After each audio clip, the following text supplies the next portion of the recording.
Honestly, I never thought I'd become the kind of man who stands in his backyard at midnight, wearing rubber gloves and safety goggles, whispering, "This is completely legal," to a 5-gallon Home Depot bucket that smells like the inside of Satan's gym locker.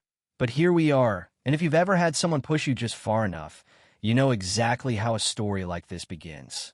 There's a very specific temperature to fresh dog crap. Not warm, not hot, just offensively tepid, like a microwaved Hot Pocket that hasn't quite burned you yet, but absolutely will if you're not careful. And the first time I felt it was between my toes. Yeah, barefoot. My lawn. My sanctuary. I was standing there at 6:17 in the morning, coffee in one hand, admiring the dew glistening on my Kentucky bluegrass, which I aerate, overseed, and pH test like a suburban scientist with unresolved control issues, when my heel slid. Not slipped. Slid. Slow. Frictionless. Soul leaving my body kind of slide. I looked down. Then I looked up, and there she was, Brenda, standing 15 feet away on the other side of the invisible property line, like she'd just witnessed performance art. Ceramic mug in hand. Herbal tea steam curling around that asymmetrical haircut that defied gravity and common decency.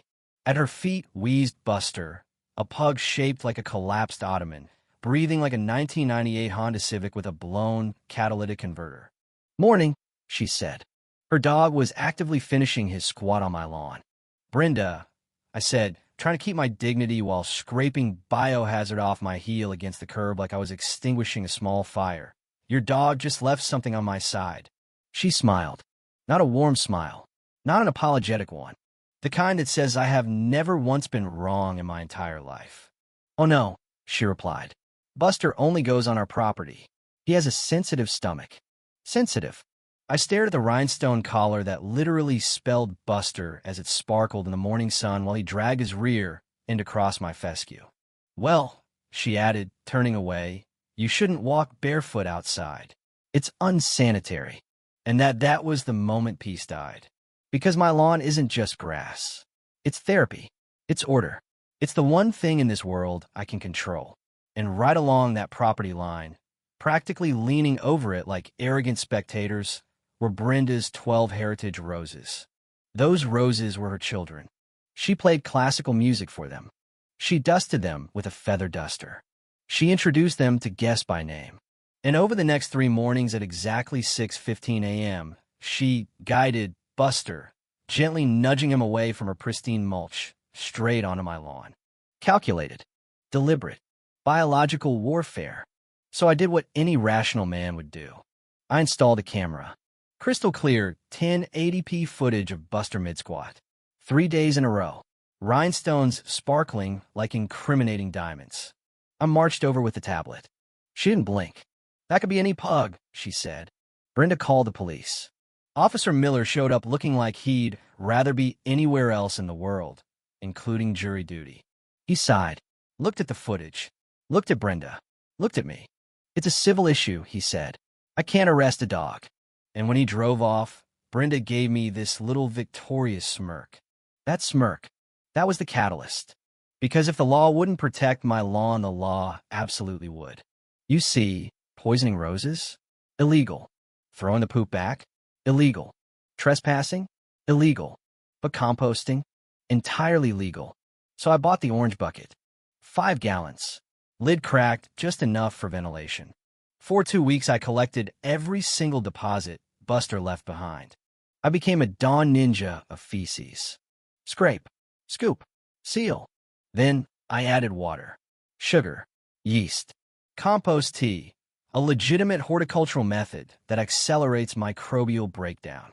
Only this was hyper-fermented pug vengeance. It bubbled. It burped. It smelled like regret.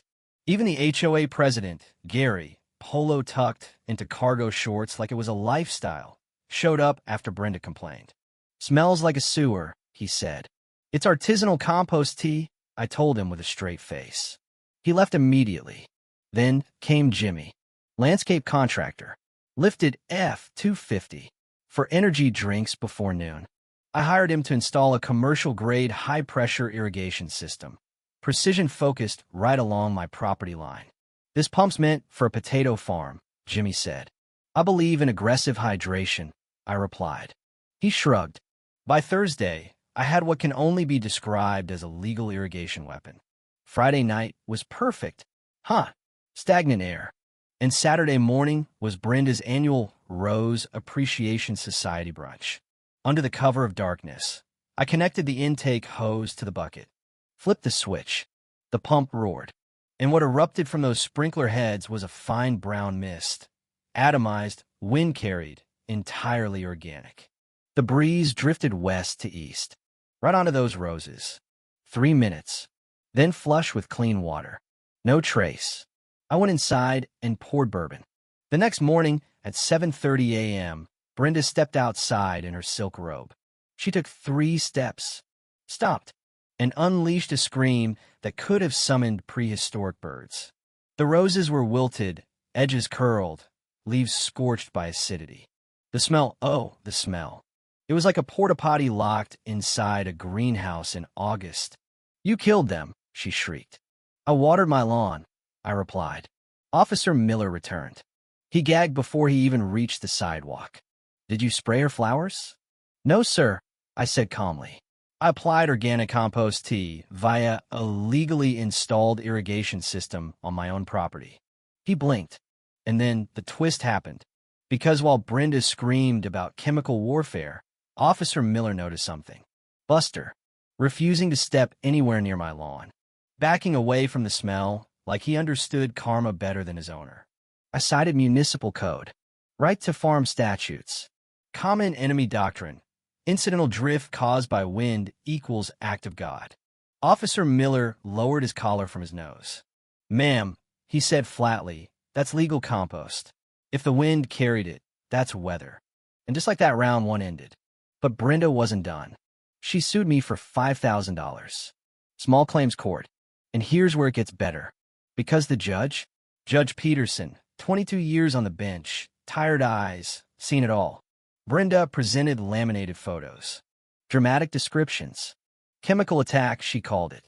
Then I stood up, explained compost tea, explained abandoned biomass becomes property of landowner. Yes, someone in the courtroom laughed. Then I called Jimmy as an expert witness. He wore a wrinkled button-down that smelled like diesel and confidence. Did I ask you to spray her yard? I asked him. Nope, Jimmy said. Strictly his side. I handed the judge the statutes. Right to Farm Act. Municipal exemption for organic compost application. Common enemy doctrine. Incidental wind drift. The judge leaned back. I have never, he said slowly, seen someone weaponize the right to Farm Act using canine feces and a commercial water pump.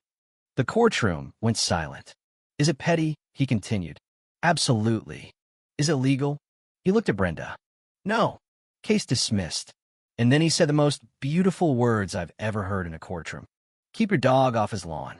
Walking out of that courthouse felt like levitating. Brenda replaced her roses with a 6-foot vinyl privacy fence. Cost her thousands. Buster still waddles out every morning at 6:15. But now, he reaches that invisible line, pauses, shivers, turns around, and does his business on Brenda's concrete patio. And here's the thing, because I've had time to sit with it. This wasn't really about roses or grass or even dog crap. It was about boundaries.